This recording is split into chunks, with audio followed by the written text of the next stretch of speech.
అధ్యక్ష ఎస్సీ వర్గీకరణ విషయంలో రాష్ట్ర ప్రభుత్వం చిత్తశుద్ధితో ఆ వర్గీకరణ అమలు చేస్తానన్నట్టుగా గతంలోనే రాష్ట్ర ప్రభుత్వం ప్రకటించింది. ఆ విధంగా ముందుకు పోతున్న తెలంగాణ రాష్ట్ర ప్రభుత్వానికి గౌరవ ముఖ్యమంత్రి గారికి, గౌరవ ఉప ముఖ్యమంత్రి గారికి అందరికి కూడా హృదయపూర్వకంగా ధన్యవాదాలు తెలియజేస్తా ఉన్నా అధ్యక్ష.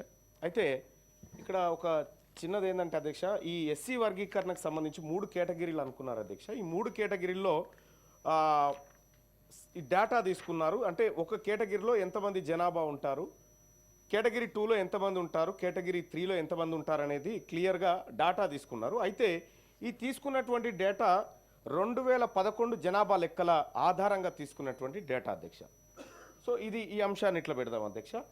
ఇంకొకటి, మన దగ్గర భారతదేశంలోనే అత్యంత ప్రతిష్టాత్మకంగా ఏ రాష్ట్రం చేయనటువంటి ఒక అద్భుతమైనటువంటి అథెంటిక్ సర్వే నిన్న మొన్న జరిగింది అని చెప్పి మనం అనుకుంటున్నాం అధ్యక్ష. మరి ఈ సర్వేలో ఎస్సీలకు సంబంధించినటువంటి డాటా లెక్కలు ఎక్కువ ఉన్నాయి అధ్యక్ష. మరి ఈ ఆధారంగా ఎందుకు తీసుకుంటలేమో ఒకసారి నాకు అర్థం కాలేదు అధ్యక్ష. అంటే మనం చేసినటువంటి లెక్కల ఆధారంగా, అంటే మన సర్వే మీద మనకేమైనా డౌట్ ఉందా, లేకపోతే ఇదే కరెక్ట్ అనుకుంటారా అనేది కొద్దిగా కన్ఫ్యూజన్ ఉంది అధ్యక్ష. మన దగ్గర ఉన్నటువంటి లెక్కల ప్రకారం తీసుకొని ఎస్సీ వర్గీకరణకు సంబంధించినటువంటిది ఇస్తే అప్పుడు బీసీ కులగణనకు సంబంధించింది కూడా కొంత మేము నమ్మాల్సి ఉంటుంది. ఇది ఎస్సీలకు మాత్రం 2011 లెక్కలు, బీసీలకు మాత్రం నిన్నమొన్న చేసిన సర్వే కులగణన అంటే మాత్రం కొంత డౌట్ఫుల్గా ఉండేటువంటి అవకాశం ఉంది అధ్యక్ష. ఇక రెండో అంశం ఏంటంటే అధ్యక్ష, మనం ఇప్పటిదాకా కులగణనకు సంబంధించినటువంటి అంశం కూడా మాట్లాడుకున్నాం కాబట్టి కులగణన విషయంలో కాంగ్రెస్ పార్టీ నాయకత్వం కానీ, కాంగ్రెస్ పార్టీ ప్రభుత్వం కానీ చిత్తశుద్ధితోనే ముందుకు పోవాలని కూడా చెప్తా ఉన్నాం అధ్యక్ష. కానీ ప్రజాక్షేత్రంలో మాత్రం అనేకమైనటువంటి అనుమానాలకు తావొచ్చింది అధ్యక్ష. దానికి అనేక కారణాలు ఉన్నాయి. గతంలో కేసీఆర్ గారు చేసినటువంటి సమగ్ర కుటుంబ సర్వేలో 2014లో చేసినటువంటి సర్వే, అది ఎంహెచ్ఆర్డి గవర్నమెంట్ వెబ్సైట్లో ఉంది. దాని ఆధారంగా కొంత విశ్లేషణలు జరిగినాయి. సో అది కాదనుకున్నప్పటికీ సరే, బీసీల లెక్కనైతే లేదు, ఎస్సీ ఎస్టీల లెక్కనైతే 2011 జనాభా లెక్కలలో ఉంది. వాటితో ఇప్పుడున్నటువంటి లెక్కలు కంపేర్ చేస్తే ఈ పొంతన కలవట్లేదు అధ్యక్ష. సో మరి దానికి ఇప్పుడు విషయం ఏంటంటే 16 లక్షల మంది ఇందులో పాల్గొనలేదని చెప్తే అందులో 9 లక్షల చిల్లర దళితులే కనిపిస్తారు అధ్యక్ష. మరి ఇంకెవరైనా అనలిస్ట్కి ఎట్టైనా చేపించుకొని, లేకపోతే రేపు పొద్దుగాల వాళ్ళు ఊరుకోరు. ఎందుకంటే పరిశాన్ అయితే అందులో అనేకమైనటువంటి లోపాలు కనిపిస్తామని నేను చూస్తూనే ఉంటే, మరి ప్రతిపక్షాలకు ఛాన్స్ ఇవ్వకుండా ఇంకేమైనా లోటుపాట్లు ఉంటే కూడా సరిదిద్దుకోవాలి. ఎందుకంటే పూర్తి స్థాయి లెక్కలు రాలేదు, ఇంకా పూర్తి స్థాయి లెక్కలు రాలేదు. అయితే కులాల వారీగా కూడా ఇక్కడ ఎస్సీలకు సంబంధించినటువంటి కుల వర్గీకరణలో ఇక్కడ ఒక చిన్న రెల్లి అనేటువంటి వాళ్ళు 3025 మంది ఉన్నారని, పాకి అని, మోటి అని, తోటి అని 947 మంది ఉన్నారు, అనాముకు 17 మంది ఉన్నారు ఈ రాష్ట్ర జనాభాలోని. ఎట్లయితే కులాల వారీగా లెక్కలు ఉన్నాయో, బీసీలకు సంబంధించినటువంటి కూడా కులాల వారీగా లెక్కలను ఈ సభ ముందు, ప్రజల ముందు పెడితే అప్పుడు మనం చేసినటువంటి కార్యక్రమానికి ప్రజామోదం దొరుకుతుంది. లేదు అనుకుంటే కానీ ఇప్పుడు ఈ పత్రం అసలు నాకు అర్థం కాలేదు అధ్యక్ష. ఈ పత్రం ఒకటి పెట్టినాం మనం, కానీ ఇది ఉందని మొన్న ఉత్తమ్ కుమార్ రెడ్డి గారే చెప్పారు, గౌరవ మంత్రివర్యులు. మరి ఈడకదే కనిపిస్తూ ఉంది, ఇంక కొత్తగా ఏం లేదు. ఏమైనా బిల్లు ఏమైనా పెడతారేమో నేను సంతోషంతో ఊరుకొచ్చిన అధ్యక్ష.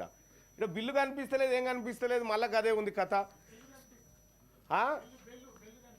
బెల్లు అంటలేదు. మా అధ్యక్షుల వారు మంచివారు కాబట్టే ఇక కొత్త సభ్యులకు కూడా ట్రైనింగ్, శిక్షణ కోసం అలాంటి చిన్న సభ్యులకు కూడా ఇస్తూ ఉంటారు అధ్యక్షులు. ఆయన గొప్పవారు. అయితే ఇక్కడ అధ్యక్ష అదే మీది అథెంటిక్ కాదంటారు కదా, అది కేసీఆర్ గారి దగ్గర ఉన్నది, అది తీసుకొని రారి, అదేందో చూసిన తర్వాత చేద్దాం.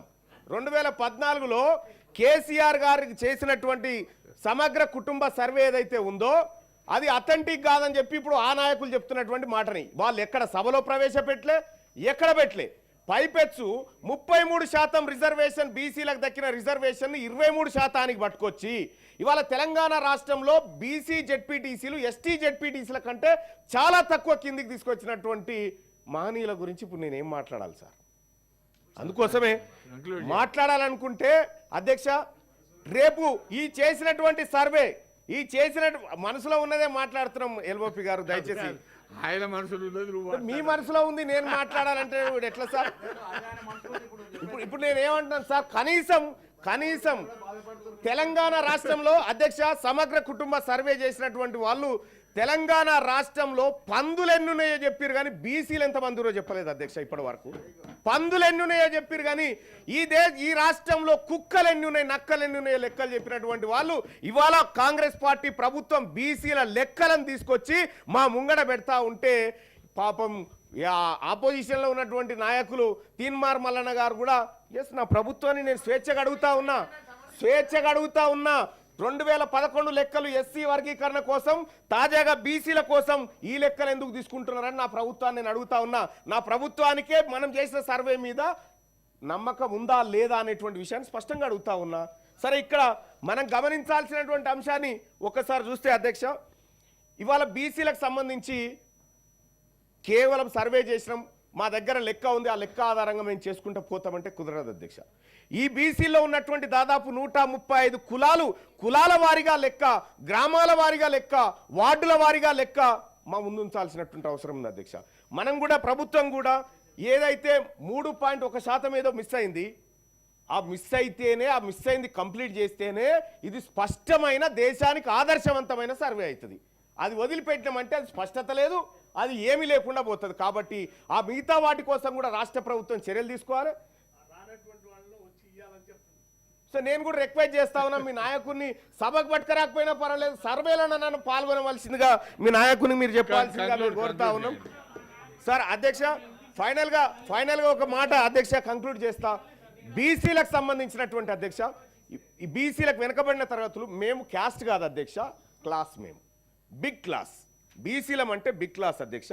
నేను ఎందుకు చెప్తానంటే పెద్ద సంఖ్యలో ఉండేటువంటి మాకు ఒక పథకాన్ని అమలు చేయాలన్నా, లేకపోతే మాకు ఒక ఫలాన్ని అందించాలన్నా కనీసం లెక్కాపత్రం లేదు అధ్యక్ష. ఇప్పుడు ఇచ్చేటువంటి లెక్కాపత్రం ప్రామాణికంగా ఉండాలి. ఎక్కడైనా సంఖ్యల్లో పొరపాటు జరిగితే, ఎక్కడైనా డేటా ఎంట్రీ దగ్గర ఏమన్నా పొరపాట్లు జరిగితే సరిదిద్దుకోవడానికి కూడా సమయం ఉంది. ఎందుకంటే ఇప్పుడు మనం పూర్తి లెక్కలు పెట్టలేదు కాబట్టి. సో అట్లేమైనా మిస్ అయితే కూడా సరిదిద్దుకునేటువంటి ప్రయత్నం చేయాలి. ఎందుకంటే ఇది మా 50% పై చిరుకున్నటువంటి వర్గాలకు సంబంధించినటువంటి తలరాత అక్కడ ఉంది.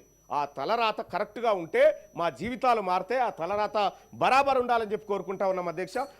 ఫైనల్గా ఒకటే మాట అధ్యక్ష, నేనైతే బిల్లు పెడుతురేమో, కేంద్రానికి పంపుతురేమో అని సంతోషంగా వచ్చిన అధ్యక్ష.